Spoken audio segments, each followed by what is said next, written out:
In USA ആണ്.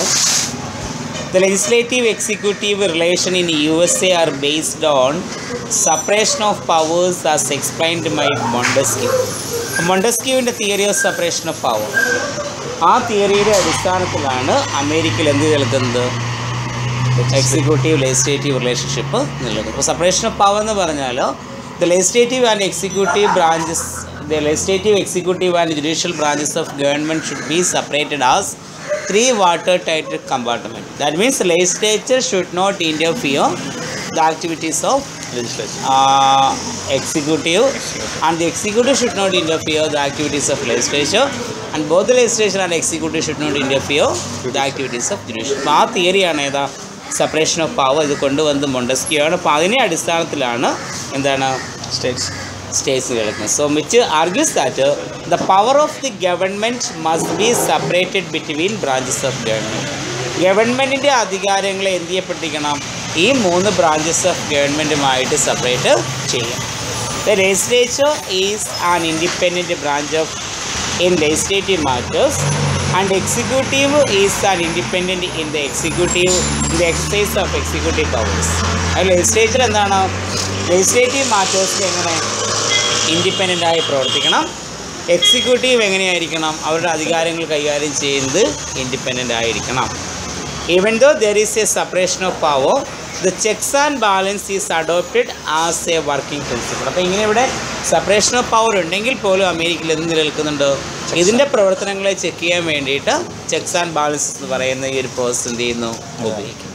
Interfere ചെയ്യത്തില്ലെങ്കിൽ പിന്നെ checks and balance ഉണ്ടെന്ന് അല്ല, അതെന്ന് വെച്ചാൽ ഈ ഇന്റർഫിയർ ചെയ്യാൻ പാടില്ല എന്നാ പറയുന്നത് എങ്കിൽ പോലും എന്താ ഓരോന്നിൻ്റെ അധികാരത്തെ എന്ത് ചെയ്യാം, മറ്റൊരു അധികാരം കൊണ്ട് എന്ത് ചെയ്യാം, കൺട്രോൾ ചെയ്യാം. ഇപ്പോൾ ഓവർ ആവാൻ പാടില്ലല്ലോ. അപ്പോൾ ഒരു മ്യൂച്വൽ കൺട്രോൾ രണ്ടുപേർക്കും എന്ത് ചെയ്യാം, പരസ്പരം ആവാൻ കഴിയും. അടുത്ത the central legislature of USA is the Congress which shall consist of the senate and house of representatives. അപ്പം അമേരിക്കൻ പാർലമെൻറ്റ് നമ്മൾ വിളിക്കുന്ന പേരാണ് എന്താണ്, കോൺഗ്രസ് എന്നാണ് ഇതിനെ അറിയപ്പെടുന്നത്. രണ്ട് സഭകളാണുള്ളത്, ഏതൊക്കെയാണ്, സെനറ്റും House of Representative. The House of Representative shall consist of 435 members chosen by the people directly from the single member constituencies based on the principle of universal adult franchise. പ്രായപൂർത്തി വോട്ടവകാശത്തിൻ്റെ അടിസ്ഥാനത്തിൽ സിംഗിൾ മെമ്പർ കോൺസ്റ്റിറ്റ്യുവൻസിയിൽ നിന്നും എന്ത് ചെയ്യുന്നു, 435 അംഗങ്ങളെ ജനങ്ങൾ നേരിട്ട് house of റെപ്രസെൻറ്റേറ്റീവിലേക്ക് എന്ത് ചെയ്യുന്നു, തിരഞ്ഞെടുക്കുന്നു. So it exercises authority for the term of 2 years. എത്ര വർഷത്തേക്കാണ്, 2 വർഷം. It cannot be dissolved earlier by the president. ഇത് ചെയ്യാൻ കഴിയത്തില്ല, പ്രസിഡന്റിനെ മുൻകൂട്ടി എന്ത് ചെയ്യാൻ, കാലാവധി തീർന്നതിന് മുന്നേ ഇവരെ പിരിച്ചുവിടാനായിട്ടുള്ള അധികാരം ഇല്ല. സാർ ഈ 2 വർഷത്തിൻ്റെ ഏത് കണക്കാണ്, ഏതാ ഈ 2 വർഷത്തിൻ്റെ പ്രസിഡന്റിൻ്റെ കണക്ക്? പ്രസിഡന്റിൻ്റെ അല്ല, ഹൗസ് ഓഫ് റെപ്രസെൻറ്റേറ്റീവ്സിൻ്റെ കാലാവധി 2 വർഷമാണ്. ഹൗസ് ഓഫ് അതായത് അവിടുത്തെ ലോവർ ഹൗസ്, അപ്പർ ഹൗസ് സെനറ്റാണ്. അപ്പോൾ അത് പിന്നെ പ്രസിഡന്റിനൊന്നും ചെയ്യാൻ പറ്റത്തില്ല, ഒന്നും ചെയ്യാൻ പറ്റില്ല. ജനങ്ങൾ നേരിട്ട് എന്ത് ചെയ്യുന്നു, തിരഞ്ഞെടുക്കുന്നു. ഇറ്റ്സ് മീറ്റിംഗ്സ് ആർ സമ്മൺഡ് ഓട്ടോമാറ്റിക്കായിട്ട് ഇതിൻ്റെ എന്ത് ചെയ്യുന്നു, മീറ്റിംഗ് നടക്കുന്നു. ഇനി Senate is the popularly elected upper chamber. Senate എങ്ങനെയാണ്, popularly elected upper ചേംബറാണ്.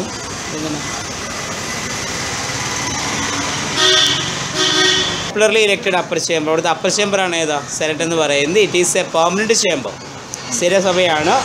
But its members are elected for a term of 6 years. അംഗങ്ങളെ തിരഞ്ഞെടുക്കുന്നത് എത്ര, 6 വർഷത്തേക്കാണ്.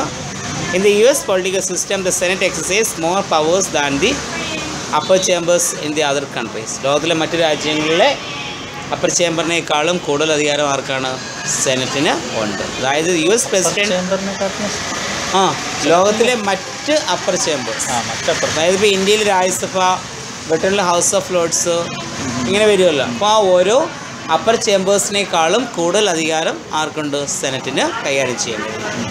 The US president make appointments, signs treaties and issues orders. ഇപ്പോൾ എന്താണ്, ഇപ്പോൾ US president അവിടെ എന്ത് ചെയ്യുന്നത്, ട്രീറ്റികൾ സൈൻ ചെയ്യുന്നത്, അപ്പോയിൻമെൻറ്റൊക്കെ സൈൻ ചെയ്യുകയൊക്കെ ചെയ്യുന്നത്.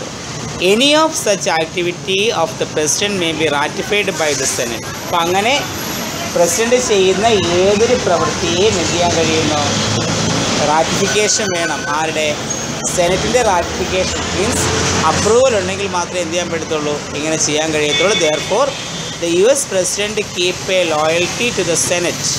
സെനറ്റിനോടൊരു വിധേയത്വ മാർഗമുണ്ട് അമേരിക്കൻ പ്രസിഡൻ്റുണ്ട്. ഇങ്ങനെയുള്ള സെനറ്റിൻ്റെ അധികാരത്തെ നമ്മൾ വിളിക്കുന്ന പേരാണ് സെനറ്റോറിയൽ കേർട്ടസി. അപ്പോൾ സെനറ്റിനോട് പ്രസിഡന്റിന് ഒരു ലോയൽറ്റി, ഒരു വിധേയത്വം ഉണ്ടായിരിക്കണം. ഒരു ട്രീറ്റി സൈൻ ചെയ്യണമെങ്കിൽ, ഒരു അപ്പോയിൻമെൻറ്റ് നടത്തണമെങ്കിൽ, ഒരു എഗ്രിമെൻ്റ് ഒപ്പുവെക്കണമെങ്കിൽ ആരുടെ അനുമതി വേണം? സെനറ്റിൻ്റെ അനുമതി ഉണ്ടായിരിക്കണം. However, it is remembered that during the days of powerful presidency, the role of legislature diminished considerably. അപ്പോൾ ഇന്നിപ്പോൾ നമ്മൾ നോക്കുകയാണെങ്കിൽ എന്താണ്, ഇന്ന് അമേരിക്കയിലെ ലെജിസ്ലേച്ചറിൻ്റെ റോള് എന്താണ് കുറഞ്ഞു വരുന്നത്. കാരണം വരുന്ന പ്രസിഡന്റുമാരെല്ലാം വളരെയധികം പവർഫുൾ അതോറിറ്റി കൈകാര്യം ചെയ്യുന്ന ആളുകളാണ്. Therefore, the legislative executive relationship in America is constitutional and is based on equal status. അപ്പോൾ എന്താണ് ഇപ്പോൾ ഇന്നത്തെ അമേരിക്കയിലെ ലെജിസ്ലേറ്റീവ് എക്സിക്യൂട്ടീവ് റിലേഷൻഷിപ്പ് എന്ന് പറയുന്നത് കോൺസ്റ്റിറ്റ്യൂഷണലാണ്. ഭരണഘടനാപരമായിട്ട് മാത്രമേ എന്ത് ചെയ്യുന്നുള്ളൂ, നിലനിൽക്കുന്നുള്ളൂ. അവർക്കൊരു ഈക്വൽ സ്റ്റാറ്റസ് ഉണ്ടായിരിക്കും. So sometime it may be in favor of the legislature and sometimes it may be in favor of executive. ചിലപ്പോൾ എങ്ങനെയാണ്, എക്സിക്യൂട്ടീവിന് അനുകൂലമായിട്ടായിരിക്കാം, ചിലപ്പോൾ ലെജിസ്ലേച്ചറിന് അനുകൂലമായിട്ട് ആയിരിക്കാം. The President of USA exercises overriding power during war and emergencies. അമിതമായ അധികാരം ഉപയോഗിക്കുന്ന എപ്പോഴാണ്?